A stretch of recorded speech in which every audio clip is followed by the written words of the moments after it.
Good afternoon and good evening for everyone watching this. Welcome to the Washington Outsider video. Today is the editor-in-chief, Irina Zuckerman, that's me, and our special guest is Dr. Adin Shevich. I hope I pronounced this correct. And Perfect. he is the Senior Research Fellow at the Oxford Institute for Energy Studies. He is also the author of Trading and Price Discovery for Crude Oil's Growth and Development of International Oil Markets that came out earlier this year. And we'll be discussing with him today the effect of the energy crisis in Europe on the global markets. But before we get to all of that, Adi, please tell us a little bit about yourself, your work, the Oxford Institute, and of course your book. Okay, so just Irina, just thank you very much for having me. It's always a pleasure. So in short, you just want me to tell you kind of the most of my life and CV and everything else, which I'll do in a few sentences, no problem. Basically, I've been an oil trader most of my life. I came originally from academia into trading and never went back. I guess after my first bonus, I decided that just wasn't worth it. So I spent about 35 years in trading. I was spent most of my time as some sort of manager of crude trading in Texaco. Original Texaco was later on merged with Chevron, so Chevron Texaco. I was head of sort of crude for Europe, and then went to Asia. I worked in Singapore actually for about almost 14 years. So I was head of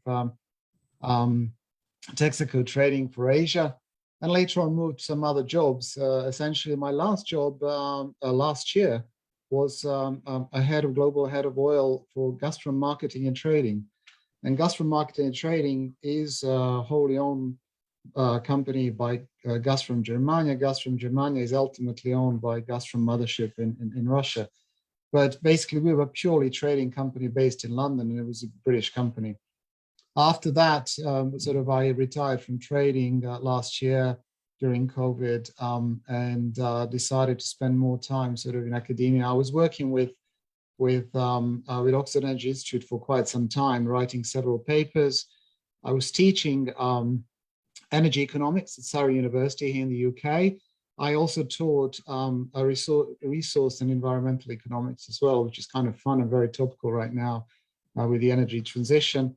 So energy transition is also, even though oil is my primary focus, oil and gas, I really enjoy environmental economics and energy transition. So going back to the Oxford Energy Institute, where I've been now for almost 2 years full time, I have, it's basically a registered charity based in Oxford. It's a think tank. And sort of unlike most very good think tanks out there on the energy side, Oxford Energy Institute really focuses on the markets, on the real sort of stuff, what's happening in the refineries, what's happening with the upstream, downstream, with gas pipelines and so on. We also have a power group, and now the latest group that we have a team that focuses on energy transition, which is very, very topical. So I'm really enjoying that, and working with all my colleagues out there has been really useful, because we kind of cross-pollinate all the knowledge, expertise from my side on oil and transition to other people who are experts on power and gas and so on. So it's been a really, really fun time. Well, you have already mentioned so many interesting things that I think we will need more than one session just to get to the bottom of all of them. But I wanted to kind of start by asking you about your book, since it came out earlier this year, and you mentioned that it has kind of a historical look at this relationship between oil and markets. Oh, thank you for that. I actually forgot about the book completely in my sort of chat about my history. The book was interesting because I was sitting on that idea for quite some time. I just didn't have time to do it. I spoke to Palgrave about it, and they basically offered me to write a book, and I just looked. I was waiting for the right time. I had an outline and I had ideas, and I've done a lot of work already on that. But then after leaving Gazprom, obviously there was a perfect opportunity. I had more time on my hands, and I decided to do a quickly as I can, because I know as projects can actually drag on. So during that, that's kind of, I call it my COVID book. You know, I was sitting at home having lots of time and having lots of books, going through doing research and so on. So the idea about the book is pretty simple. I mean, I've done a lot of papers on the subject of oil markets. And at one stage, Palgrave asked me to write a chapter on the basically on the workings of the modern oil markets and trading, which I did. And then doing that chapter in that book, it's on an energy economics handbook. Doing that, I realized that, you know, modern oil markets are extremely complex. I mean, anyone who's been involved, for example, in the Brent market would realize that even people working in the Brent market and trading it don't really know all the nitty gritty of the Brent market. It's just so complex. And the reason for the complexity is because it's slowly evolved over time. It's a little like a human eye. It's just so complex and weird that's because, you know, it took millions of years to get there. So I realized that to explain how the oil markets work, I had to go back to sort of a bit of history. So I did sort of first half of the book roughly is historical, but then in the process of doing research for that historical bit, a lot of things caught my attention, and I kind of got a little bit sort of distracted, a little bit in a nice way, I hope. And one of those ways is the role of the governments and energy policy, and sort of I realized that most of the time, at least in the oil markets, and obviously the reason we look at oil markets is that it's the biggest, most important, probably most, and easily most mature commodity market in the world.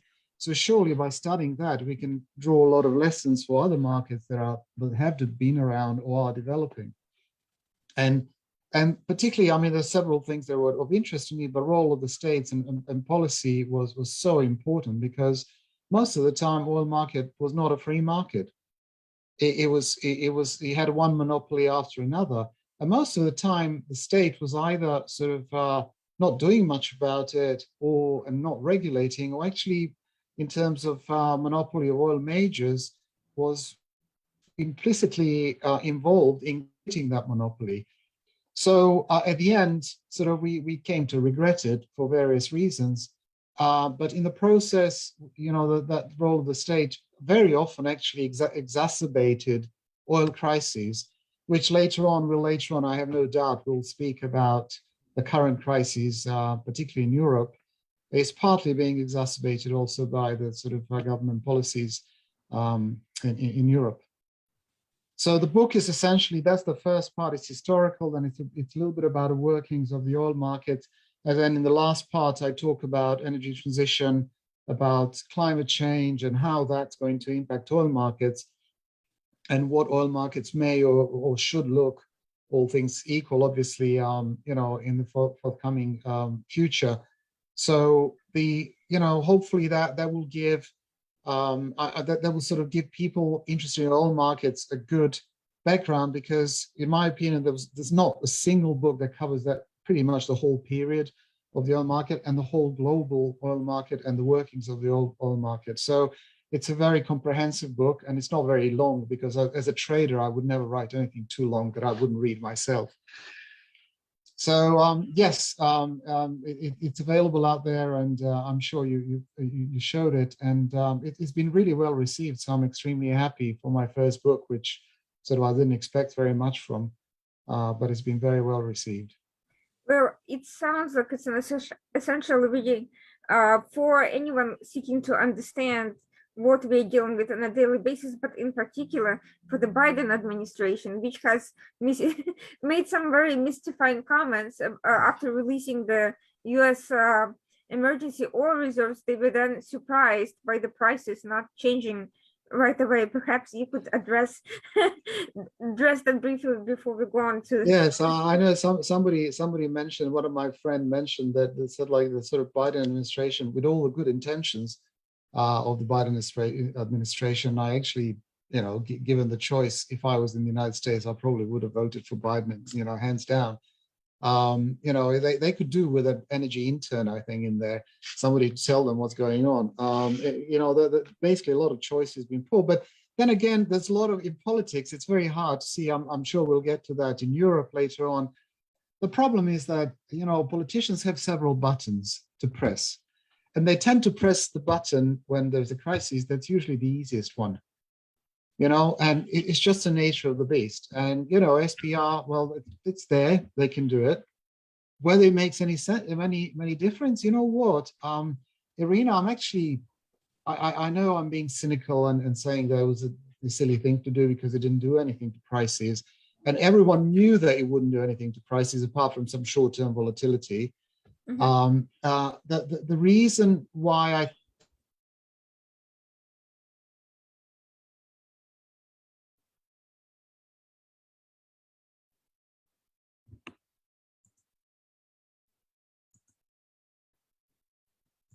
Biden did it is because he was there, and I'm doing.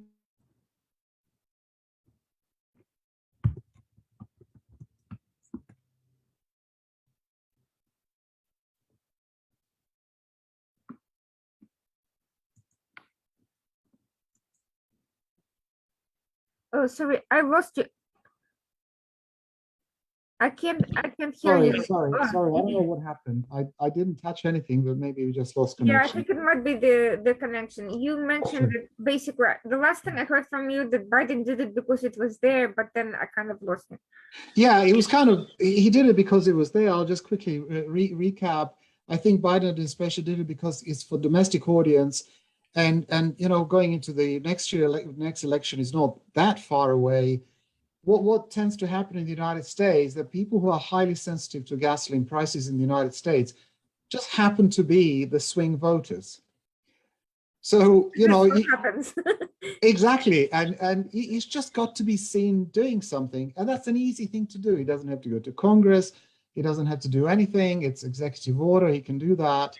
And that's what he did. Of course, nothing really happened because, the volumes we're talking about are tiny. It's a drop in the ocean. It's half of daily consumption globally, for one day. It's half a day of global consumption. He's not going to change prices, not very much anyway. But it did actually sort of made a point. I also think he was trying to make a point towards OPEC that was being a bit ambivalent about the whole thing. And he said, look, we're really serious. We want to do something about it. So, it's not unexpected. US presidents have always done something about oil, always. Pretty much everyone from Bush Jr. to Bush Sr. Bush Sr. was flying to Saudi Arabia. They were sending delegates. Nixon administration, had Kissinger flying up and down, pleading and discussing with Shah of Iran, oil prices and so on and so forth. So historically, it's nothing new, really. And, it should not surprise any of us. So before we get into this policy, more complicated policy matters and what effect they've had on oil markets, let's discuss the structure here a little bit, just for the audience who is not aware of what makes the oil markets move. What's the story here? What should everyone know about them before pretending to be an expert? Of course, that's a really, really good question, Irina. Basically, that's one of the reasons why I did the sort of historical approach. Sort of after, sort of OPEC in mid-80s, OPEC gave up sort of control of oil prices, direct control. They were sort of announcing, they were trying to emulate Seven Sisters of big oil companies who were basically setting oil prices. Seven Sisters did it. They had such a tight control. They were true oligopoly. They basically said, this is the price at which we buy and sell oil, X amount dollars per barrel. That's it. I mean, it was that type of control. OPEC thought they could do it, but they couldn't because they had no mechanism to do it. And I explained that in detail in the book. I won't go into that now. So then OPEC sort of essentially was, as usual, it was the Saudis. Saudis said after 86, when oil prices collapsed, and Saudis are basically saying, look, because if you have an officially set price here, and as the market fluctuates, it goes below that, nobody wants to lift your oil because your official price is too high.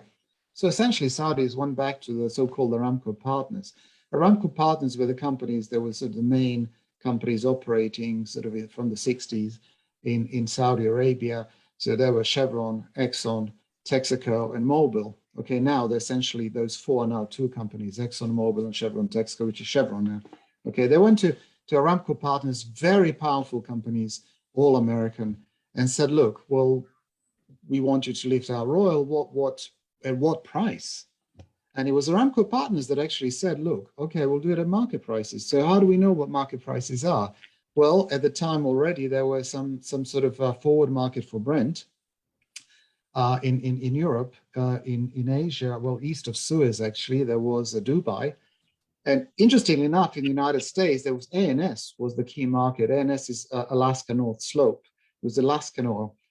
Of course, later on, ANS turned into WTI, West Texas Intermediate, which is benchmark. So that was the beginning from sort of 86, 87 was the beginning of what we call the age of benchmarks. And from then on, very little has changed. The whole world prices oil of sort of three basic benchmarks in the world: WTI in the United States, Brent in Europe, and Dubai in Asia. Of course, there's a bunch of other benchmarks. There's some emerging benchmarks and changing benchmarks, but these are the three. And what these benchmarks are, they're basically most liquid grades of crude. Gets a lot more complicated because Brent is actually not Brent, by the way, but I don't want to confuse anyone right now. It's a basket of crudes. So what happens is that these grades or benchmarks are traded so much every day in such a high volume, they easily exceed 5 times, maybe 10 times global demand in oil and actual physical oil that trades, because they trade through derivatives, futures, forwards, and various other markets, okay? Options as well, which are derivatives. So what happens, they're very liquid and they set the price, and that price actually sets the prices that at which OPEC sell the crude. So OPEC, all they do is basically say, we will sell our crude because different grades have different qualities. We'll set them versus these benchmarks at a differentials, but actually they're a price taker. They take global prices. So essentially, if you really want to call it that simple, global oil prices are set in New York, London, and Singapore. For Dubai, and I know my Dubai friends will scream at me, but it is Singapore. But Dubai is definitely emerging as Dubai, UAE as well are emerging as new centers. Oman as well, and there are new centers coming out. But at the moment, there's sort of 3 centers in the world where these benchmarks are traded, and everything else. There are over 700 different types of oil. They all trade versus these benchmarks. They take a benchmark and some differential to it. So there's no hard feelings between a buyer and a seller.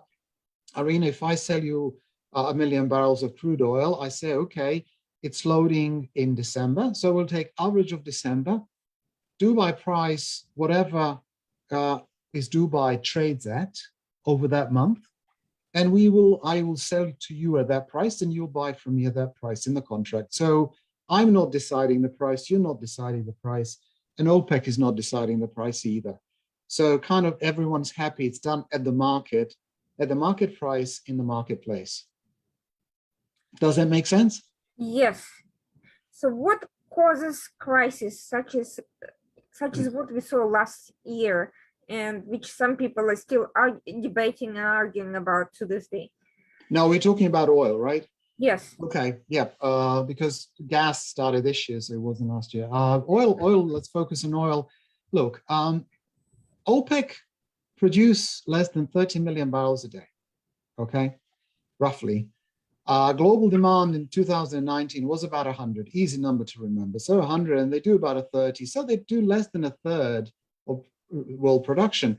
So actually, OPEC would like to influence the prices. Why? Well, all OPEC countries are highly dependent on oil exports. Unfortunately, they're really dependent. They've been trying to wean off oil for quite some time, but most of their government budgets come from oil exports. And the problem is that, as the prices move, output time price is your revenue moves. So really what they want to do is stabilize their revenues, which is not easy. And how do you stabilize revenues? Well, you can do it either by changing volumes or changing prices. Okay, you can't do both. So OPEC's been struggling to do that. And after experiences over several episodes, the biggest one was 1986, where Saudi Arabia had to cut so much. They actually had to cut more than half of their total output just to try and support the prices. And then they realized they couldn't do it. Basically, the view of Saudi Arabia right now is, no, we are not going to support the prices on our own. If everyone else chips in, we'll do it. So how does Saudi Arabia make everyone do that? Because they are a leader. A lot of people call Saudi Arabia the Fed of the oil market. Okay, so how do they do that? Well, they have this strategy which is very clever, but it's very expensive. They have something called excess capacity. So that at any point in time, they keep excess capacity of oil that they don't produce, but they can produce if they need to. So if there's an extra demand, they can actually supply the market easily overnight with 500,000 or even million barrels a day within 2 or 3 months. Now, that excess capacity at the same time, they use it to discipline everyone else in OPEC and even outside OPEC. If other people if they want to support the prices through cutting their output, as prices rise, of course, there's a free rider problem. It's easy for everyone else to jump in and say, oh, thank you very much, Saudi Arabia. We're going to enjoy these prices. Russia being one for many, many years, saying, thank you very much. We'll export even more at your great, higher prices. So what they do is every now and then, they use that excess capacity to actually, people have short memories, and they use the excess capacity to just refresh memories of everyone else what can happen. Because they have very low marginal cost of production, I think marginal cost of production of Saudi oil is probably still below $10 a barrel. They basically flooded the market. In March, prior to sort of collapse in prices, they basically flooded the market with oil.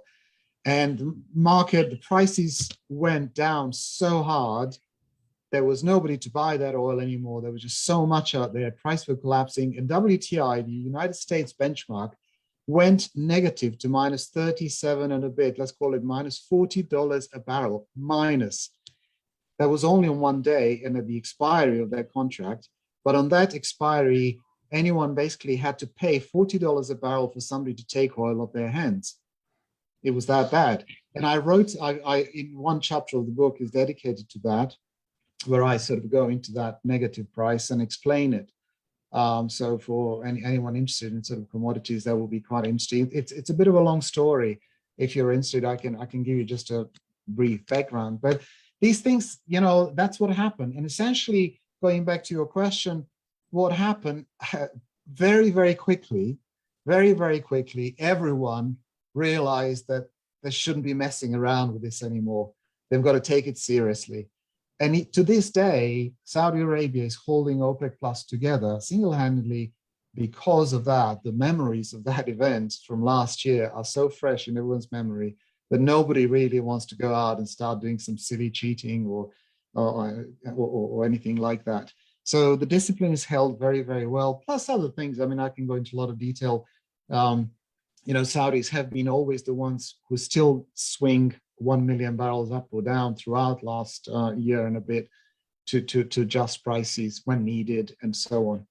So anyway, that's what happened in short last year. I think, but all of that was what I forgot completely to mention. All of that happened at the time when COVID hit, and of course demand collapsed. And demand for oil from whatever, let's call it 100 million barrels, collapsed by 9 million barrels, almost 10% within weeks. It's just collapsed. And Saudis at the same time were caught overproducing when it all happened. So you had a double whammy. You had a double whammy effect on the oil market and therefore sort of these horrible prices. And COVID, we still, I talk about oil market very often, about current oil market in various podcasts. And I do say to this day, we're still in that sort of COVID demand shock. We still haven't exited, whether we like it or not. People say, well, Omicron might be mild, might not be mild. But as long as people are not flying, as long as there are lockdowns, the fuel demand is not, recovering. So we've had a great recovery in diesel. We had a great recovery in, originally it was fuel oil, then diesel, and gasoline was fantastic this year, finally. But, jet fuel is not recovering at all because of lack of long haul travel is very important for jet fuel. Short short haul is probably roughly about a half, less than a half of demand. So long haul is very important. It's not happening. People are not flying to China. People are not flying to, I don't fly. I love Singapore. I love visiting it 2 or 3 times a year. I can't go anymore. I haven't been there for 2 years. But that's the kind of travel that starts demand for jet, and then helps, because being a marginal barrel, that helps pick up demand for the whole of sort of crude oil complex. And compounding this, or unrelated to this, perhaps, has there been any relationship between inflation rising in various parts of the world, Europe, United States, other countries, and all these global supply chain issues and oil markets? Yeah, I mean, look, historically, there's been a very strong relationship between oil prices and inflation. Now, this time around, actually, I would be devil's advocate a little bit. Even in the 70s, I think there's a bit of a spurious correlation. This time in particular, let me focus on this time. Because of COVID, as you just mentioned, we had these supply bottlenecks. Whenever you have supply bottlenecks, of course, you're going to have less supply, prices going up. The other issue is that, you can even be contrarian a little bit.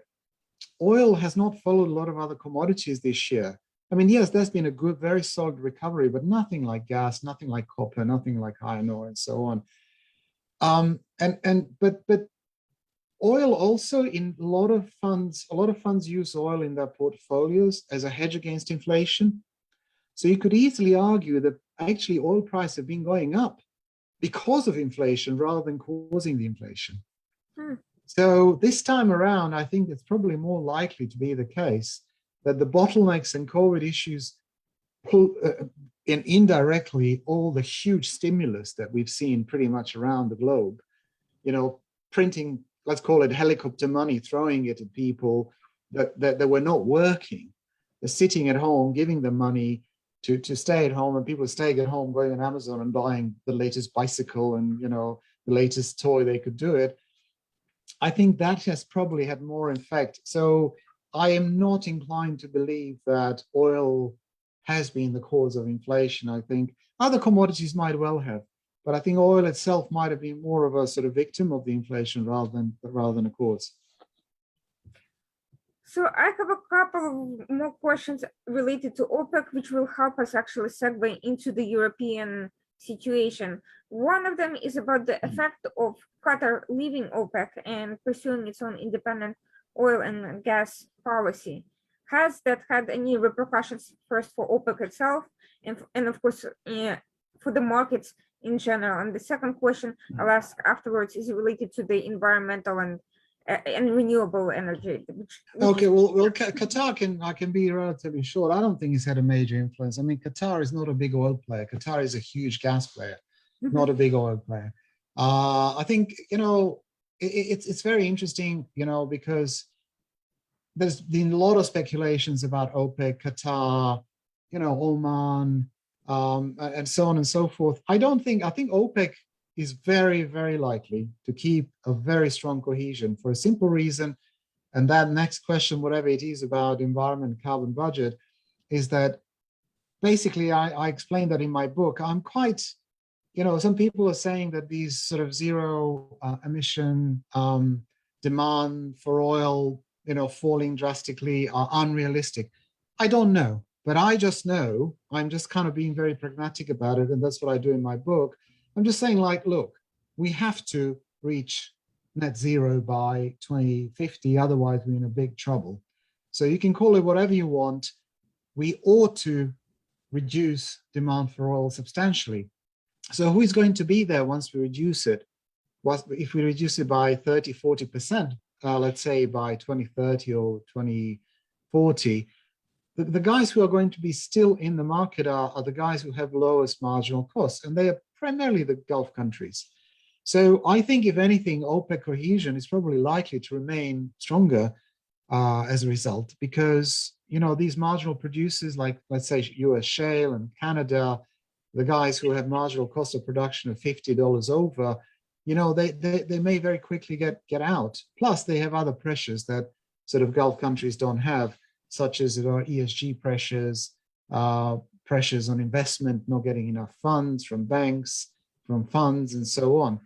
So I think cohesion of OPEC is, in my opinion, not a question. I think what is a big question is cohesion of OPEC plus. I just don't see that lasting very long, and for these very strong same reasons. As they start hitting falling demand at some stage, which I don't know if will happen, but if it doesn't happen, I would be very worried about other things like the future of the planet rather than oil prices. But when it happens, I think you will have high cost producers within OPEC plus and low cost producers, and that cohesion will very, very slowly disappear. So my next question, segueing into kind of the European issue a little bit, not to be cynical, but I am a little bit cynical given, and it's my job to be skeptical at the very least. Would it be accurate to surmise that a lot of the current push in the Gulf about the so-called zero emissions, carbon reduction, green policy is less about concern for environmental impact as it is about the fact that the oil is running out in those countries, and they don't wish to cause panic on the one hand, and it's better for business to focus on creating some sort of positive incentive and redirecting energies into new forms of technology, new forms of energy, then it is really about environment, because one might argue that a lot of these renewable energies are not, first of all, a full substitute for fossil fuel, and second, some of these electric cars and so forth actually have a more significant environmental impact than regular cars. Well, let's take Europe as a very good example. I mean, you can take together Europe and California. My work may as well be together in the same boat. I actually don't subscribe to that at all. No, I do think that the concern about environment, if you believe in science, and I do, I mean, it really is there's this very strong case for the sort of environmental impact of the climate change. And I think we just see it. Actually, most people are even surprised. We see it more and more. I'm quite attached to Australia, for example, and you see, forest fires have been devastating. United States had all sorts of issues. Russia, had ridiculous fires in Siberia, and temperatures have been changing extremely quickly, and so on. Rather than go into details, I think climate change is real, and I think concerns are real. The question of whether we're running out of oil, I don't think we're running out of oil. I think there's plenty of oil out there. I used to teach resource economics, and one of the fallacies which I think is very important for reviewers who are not sort of even people who are actually in the energy industry. I think some people subscribe to this peak oil theory that we are running out of oil. And the problem with the peak oil theory is very simple. I used to teach this subject, so I could do it in the middle of the night. Essentially, peak oil theorists believe that oil is some kind of volume of oil in the ground, and that's it. The fact is that from the 1970s, for example, when we were exploiting oil in the North Sea, which North Sea fields were some of the most sophisticated fields in the world. In the North Sea, when we had that exploration, only about 30% of oil would come out. Only about 70 stayed in the ground. Even to this day, sophisticated fields get only about half of the oil out. Why is that? That's because we can't get it out. And secondly, even where we can get it out, it's too expensive. Okay? So we're getting to basic concept where peak oil theorists don't understand. The basic concept is that proven oil reserves is what is important. Proved oil reserve. Proved oil reserves are the reserves of oil or any other commodity or resource that we can extract at prevailing prices and technology. So by definition, I don't know what your background is, but if you have a little bit of mathematics behind you, you've got two variables there, technology and prices. So if something is a function of two variables, it's not a fixed thing, it's a variable itself.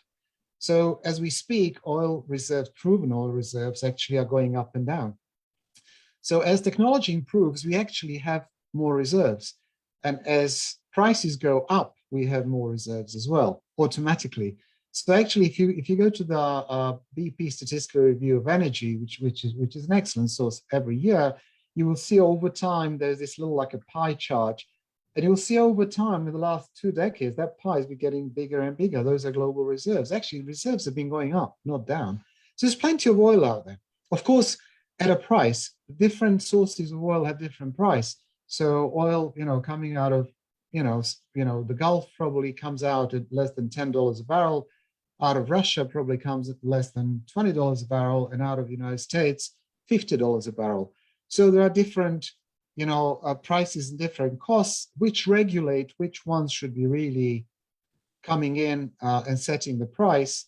But of course, we have this big elephant in the room, which is OPEC and now OPEC Plus, which is kind of sad because in a way, you've got lowest cost producers actually cutting and highest cost producers actually producing. But it's just nature of the beast. One should be pragmatic. And so anyway, the bottom line is I don't subscribe to this theory. I think there's plenty of oil out there. I think we just need to sort of cut our carbon emissions and cut them in the best possible way. And oil is not going to disappear. Oil is going to be around for decades. But I think the way we exploit oil is going to be different. It's going to be cleaner and cleaner. Mm-hmm. And I'm spending a lot of time now at the Institute on that, because now we have methodologies and assessments of various types of oil given their carbon intensity. And we can actually, given that we also have prices of carbon, we can actually adjust the prices of those types of oil in a way that reflects the carbon that is emitted during the sort of extraction and processing of that oil. So actually they can have different values and different prices. So that's going to be quite interesting. I think we're really evolving to this new market. European Union has the ETS, the sort of carbon trading scheme. And I think that carbon trading scheme in the long run can only survive if we have border adjustments, because otherwise European industry will be finished. And they can't basically, pay 80 euros a ton for carbon and then compete with somebody from the Middle East.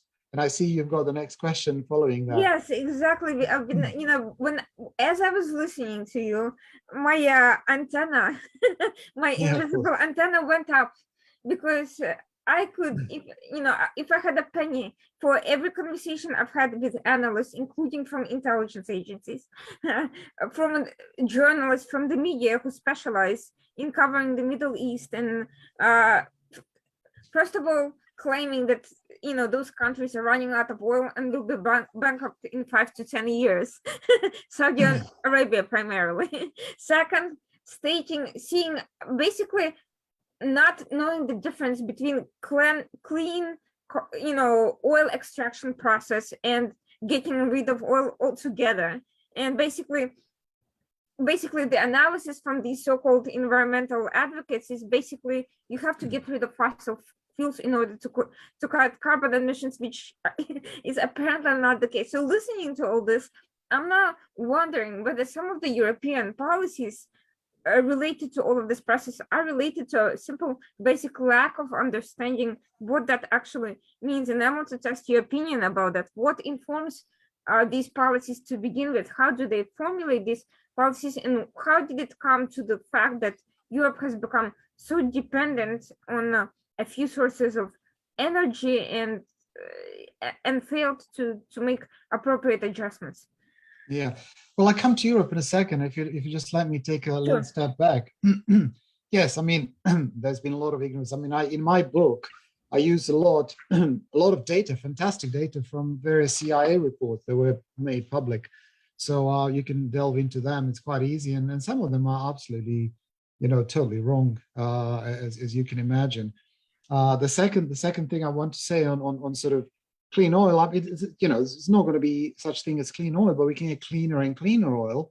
Mm-hmm. And if you're picking fruit in the orchard, I'm sure you've done it sometimes. You don't go right to the top of the tree and try and get that hardest one to get. You start getting low hanging fruit first. Exactly. These are the things we do first. We basically, I think activists are right to put some pressure on. I mean, without pressure from activists, we probably wouldn't be doing very much. So activism is very important, but very often it's very blind. But I'll come to that point without going too much into it. What bothers me a lot, I've written a series of articles recently. A lot of activists don't believe in free markets, and it really bothers me. It really bothers me. I mean, it's okay, markets don't always work, so sometimes they need government intervention, but where they work, you should let them work. So a lot of activists don't believe, for example, in price on carbon. Well, you know what? If there's no price on carbon, Irina, CCS or carbon storage, carbon capture and storage is not going to happen. Carbon capture and storage is basically a process where, for example, you have a production facility, gas or oil production facility, you're basically stripping off CO2 and putting it in safe place in the ground. That facility costs probably $200-300 million. Nobody's going to invest $300 million unless there is a revenue. Where is the revenue there? So people are saying, oh, yeah, it's not working, or it's not, CCS is not working because it's just too expensive.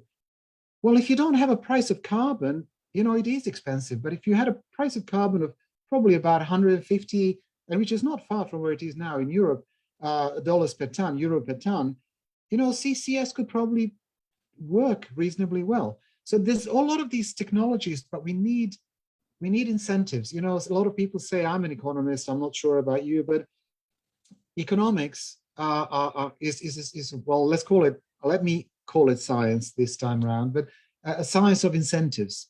It's all about incentives. So if these people don't have incentives, they will not invest. So, being green and not believing in market is not going to get us anywhere, because it's okay to put pressure on Shell to shut down, to keep something in the ground. Okay, you can probably succeed and do it, but all you're going to do, as long as demand stays high, you'll get a higher price. Okay. Secondly, all you're going to do with that higher price, you will incentivize somebody else to actually go and buy those assets of Shell and produce that same carbon that Shell didn't produce. And what have you got? Nothing. You've just got some small, private, maybe unaccountable entity doing exactly the same thing and doing it in a probably a lot dirtier way, causing a lot more pollution. So, a lot of this environmentalism is not really working. Other than putting pressure, it hasn't been very smart. Some of it has, but go on. I'm just going to add that in California, you brought up California, the incentive system, some of these activists has been in trying to shut down demand, in essentially shaming human beings for wanting to have an air conditioner in the summer during peak heat in California and so forth. And that's, has worked with some people, but caused other people to flee the state, and hasn't done anything about the energy crisis there, and hasn't improved the situation in any way. Well, that's a very good point and worth discussing. It's an interesting. I'm sort of libertarian, basically, as Americans would say, or liberal, as the British would say. I would never tell people what to do. You can do whatever you want as long as you don't impact me or other people. What you do, and if you're not impacting other people, doesn't matter. So I wouldn't tell you don't use aircon. What I would do, I would just make it, if it's causing such a problem to everyone else, just make it really expensive so they don't do it. You see what I mean? So I think one of the key issues and my biggest disappointment with Biden administration, I do understand that in the United States, tax is a dirty word. And I do understand about the swing voters, and I do understand a lot of people saying, no, carbon tax would never take off. Well, try it. Try it in a different way. We can call it dividend. You can channel that money back to your swing voters or those who are being left behind. There's so many different ways that we can do it. But, purely as an economist, you can't have, unless you internalize, we call them externality. Pollution has externalities. Those externalities are internalized through price. Now, the usual argument by environmentalists, funnily enough, I say environmentalists because I feel that I'm an environmentalist, is that, no, that just justifies pollution. The rich will just pay and pollute. The problem they don't understand, and when I taught environmental economics in the first lesson, what you do is say, whatever you and I do, we pollute. This computer, this talk, whoever is watching us right now is polluting because you're using energy half of it at least is going to be carbon based. You are Mhm. polluting. So whatever we do, we are polluting. What we need to do is to make sure that we use that energy and these resources in such a way that we pollute least and that we use it in the most productive way.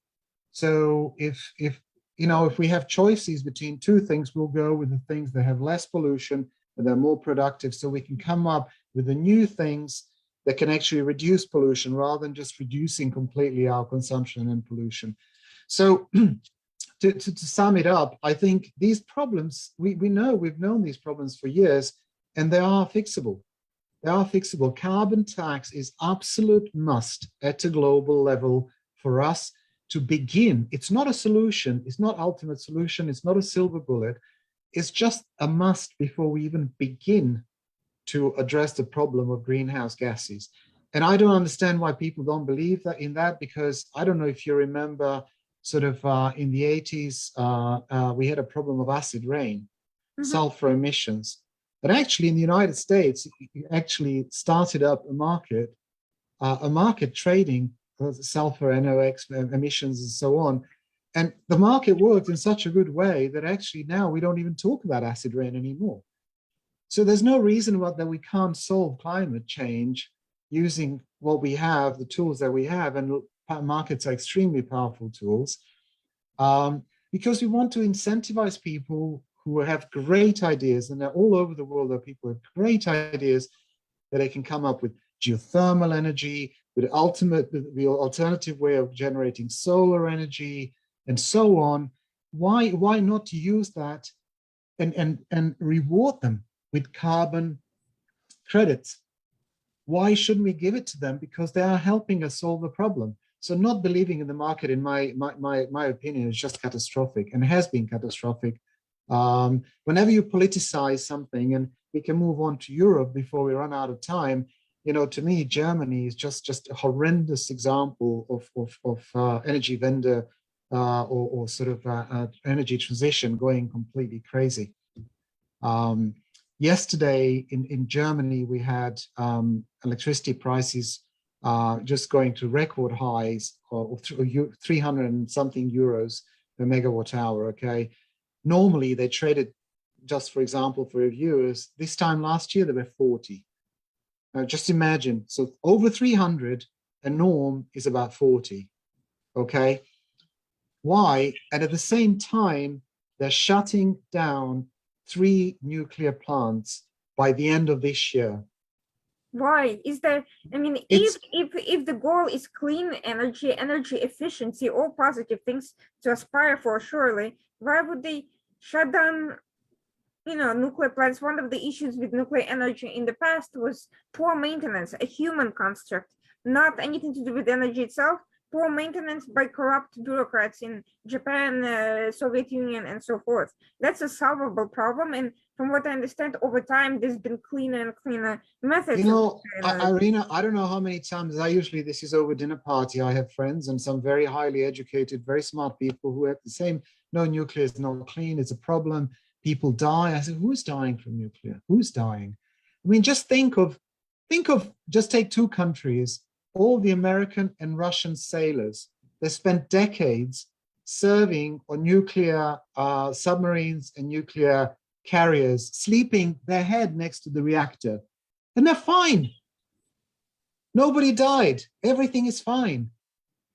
It's working. It's a good technology. And I totally agree with you. The problem's been, corrupt bureaucrats and politicians or whatever that just didn't maintain and didn't allow people to maintain or whatever, without going too much into detail.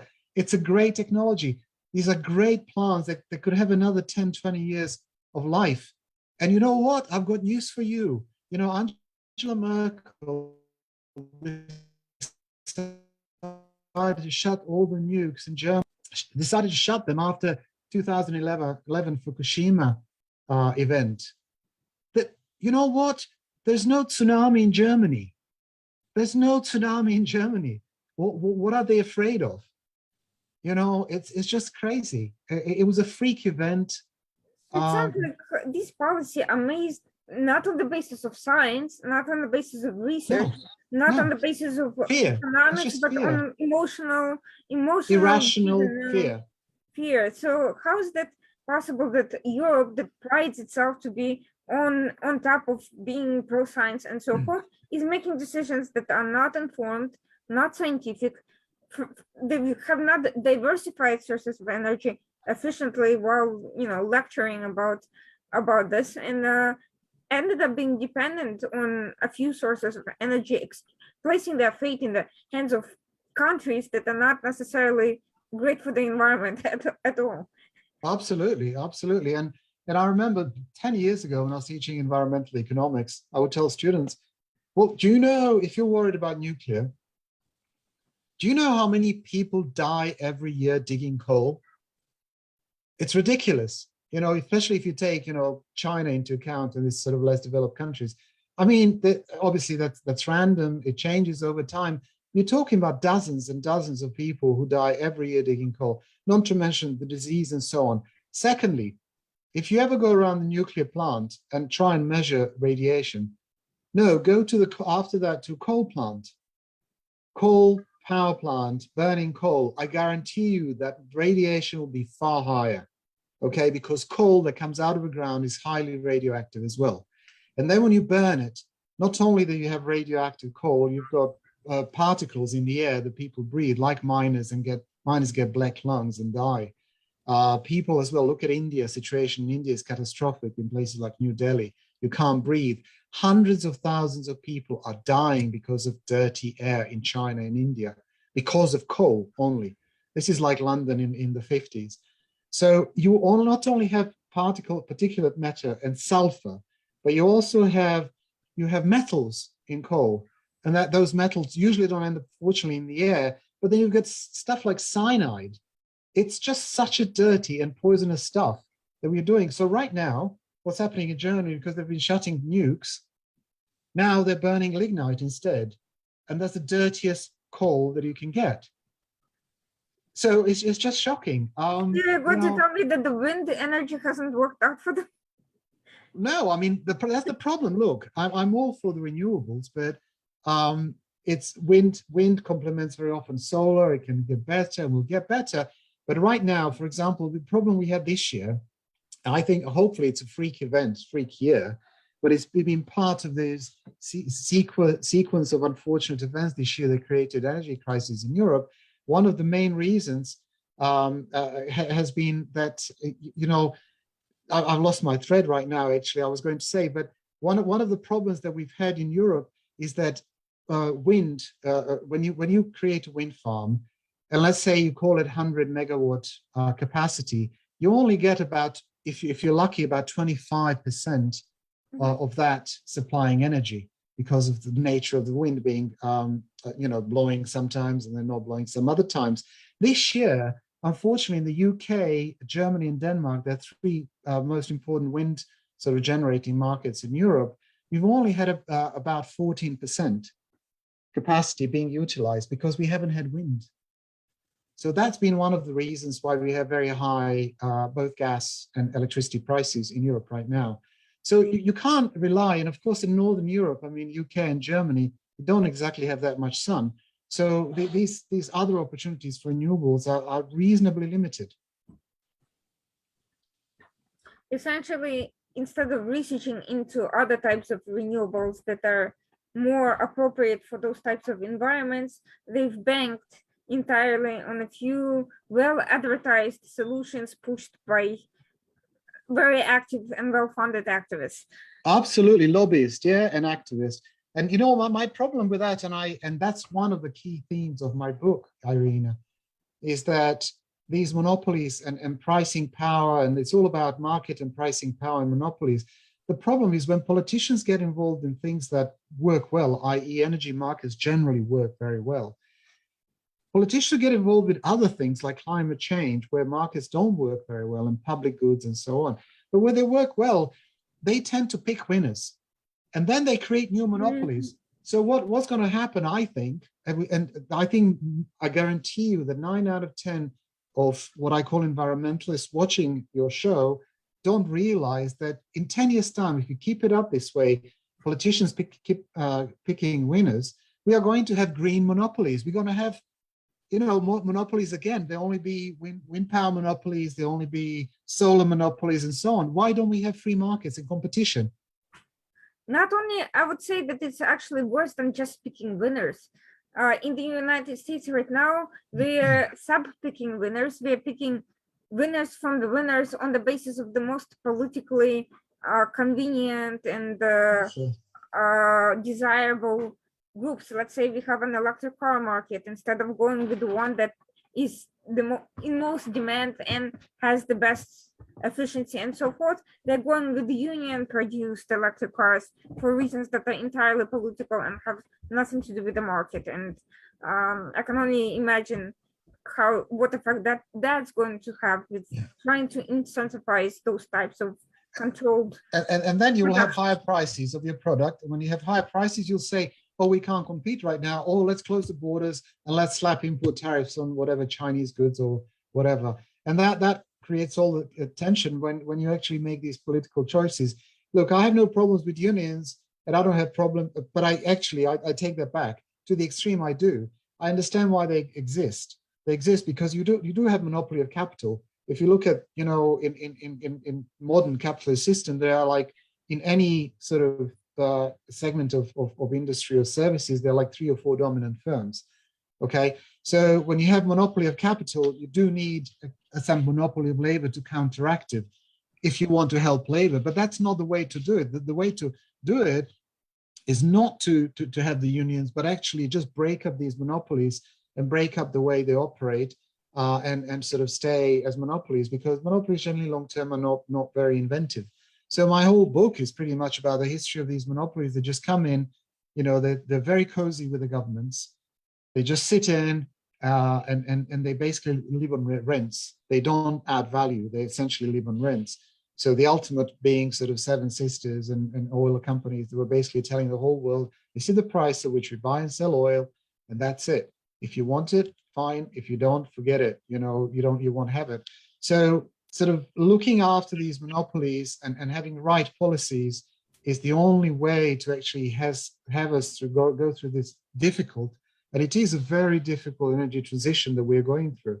And this is going to go on for another at least 10, 20 years, and it's going to be extremely hard, and it's being made a lot harder by government policies. I'll give you another one from the UK example. And we have extremely high gas prices that I've just mentioned. But we have, since Theresa May government, and these are conservative governments, they're not even Labour governments, we've had caps on prices of gas and electricity. And for normal person who is not in sort of policy and economics, just say, but that's okay, that's protect ordinary people. No, it's not. I've got a big house here. I'm being protected most because I'm benefiting out of that cap more than anyone else, because I can burn a lot of gas and burn it at a subsidized price. VAT on gas, I'm paying 5% instead of 20%. That's crazy. The government is subsidizing people like me. They're not subsidizing the poor. To subsidize the poor, they should give them cash. We have welfare states. Welfare states would say, identify the poor, the pensioners, the students, whoever need some help, and give them cash, and they can do with it. Well, the problem is, of course, is a behavioral incentive system, which is saying that poor people are not necessarily good at saving money. They'll spend it on something that they shouldn't, and so forth. Good, maybe they're good. Maybe they'll spend it on food. Maybe they'll spend it on food. It might be more important to them than being very hot at home. I think that's a matter of choices, a paternalistic sort of, mummy state. But that's basically the general problem with government making any incentive on human behavior. I agree. That's the bottom line problem here. But what the problem with that is that there are two problems. They don't give a choice to the consumer by doing that. They just say, I'll give you cheap gas. So once consumer gets a cheap gas, well, why not burn it? So what happens? You have very high prices like we have right now in Europe, and people wasting it. So demand doesn't go down, because the best cure for high prices are high prices.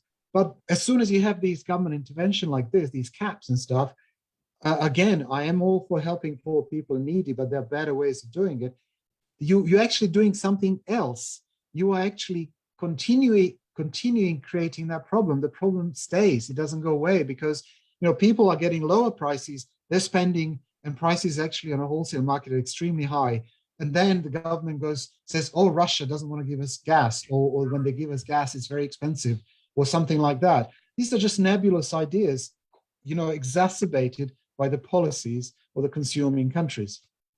I mean, I think it's pretty obvious that Russia, and I'm not a fan of it, is going to take advantage of the existing vulnerabilities. So what we're talking about is the underlying factors that make it possible for some third party to intervene and and take advantage of it. At the end of the day, it's poor decision making on the part of the local actors rather than. Well, the same thing happened. This is what I explained in the book. A very similar situation to now.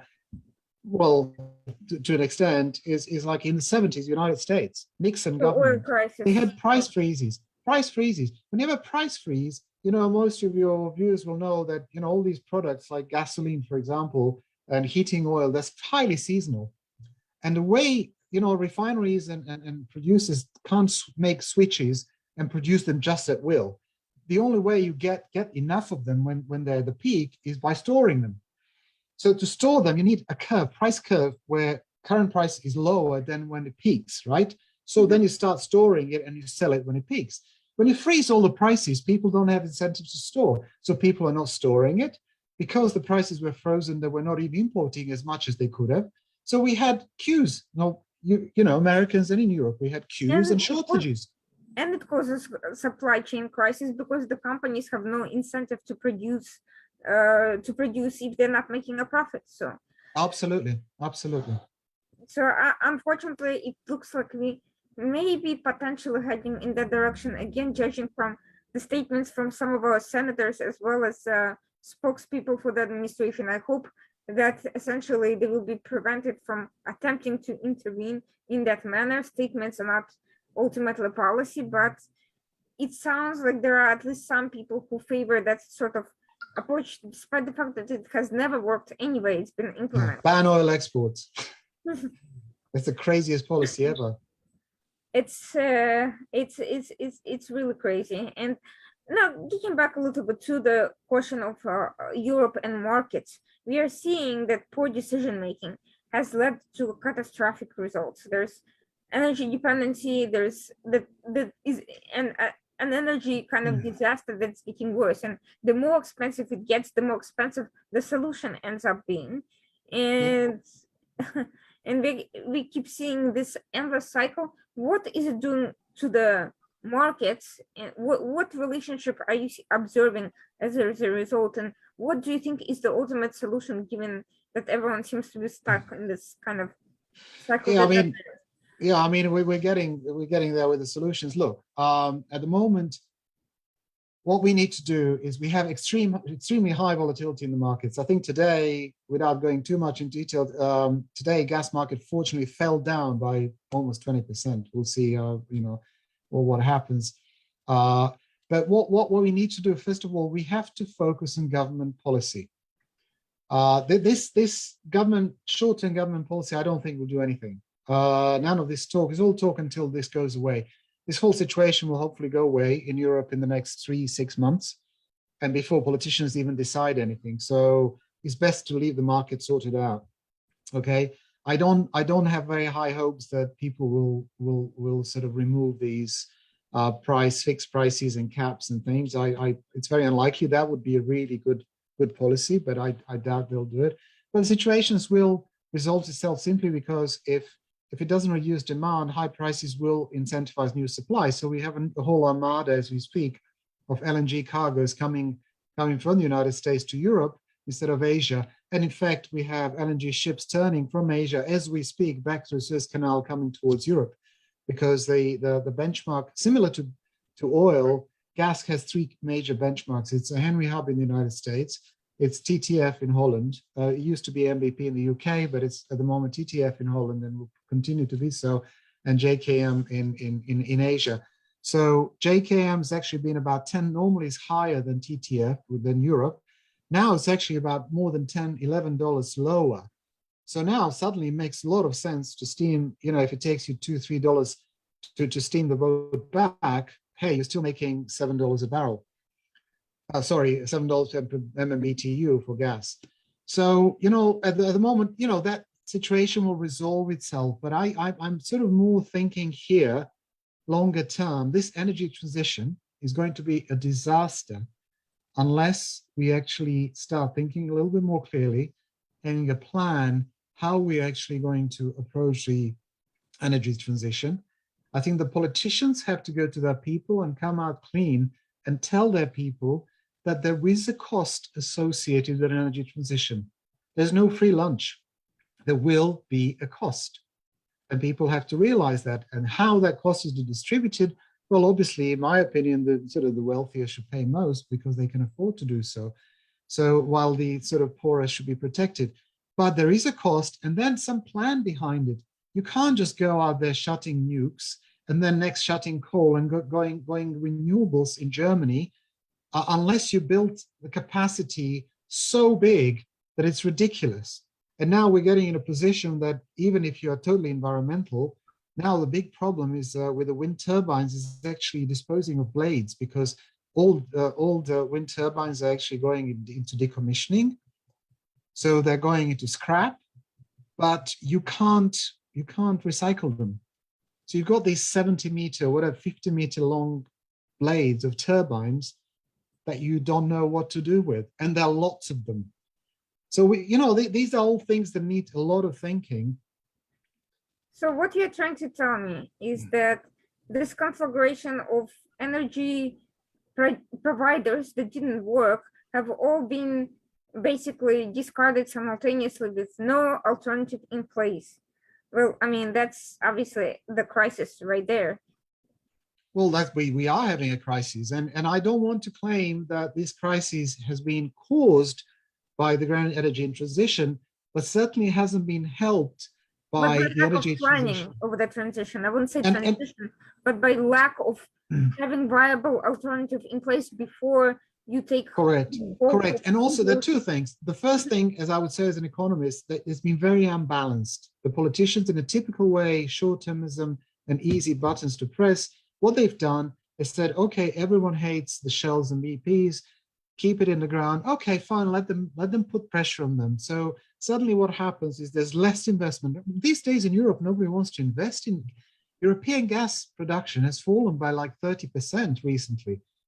We don't have gas. Why? Because nobody wants to invest. Who wants to invest? One of the problems that we have in Europe, we have no gas storage sufficient. I mean, Europe has more gas storage than most people, but in the UK, for example, we are short of gas storage.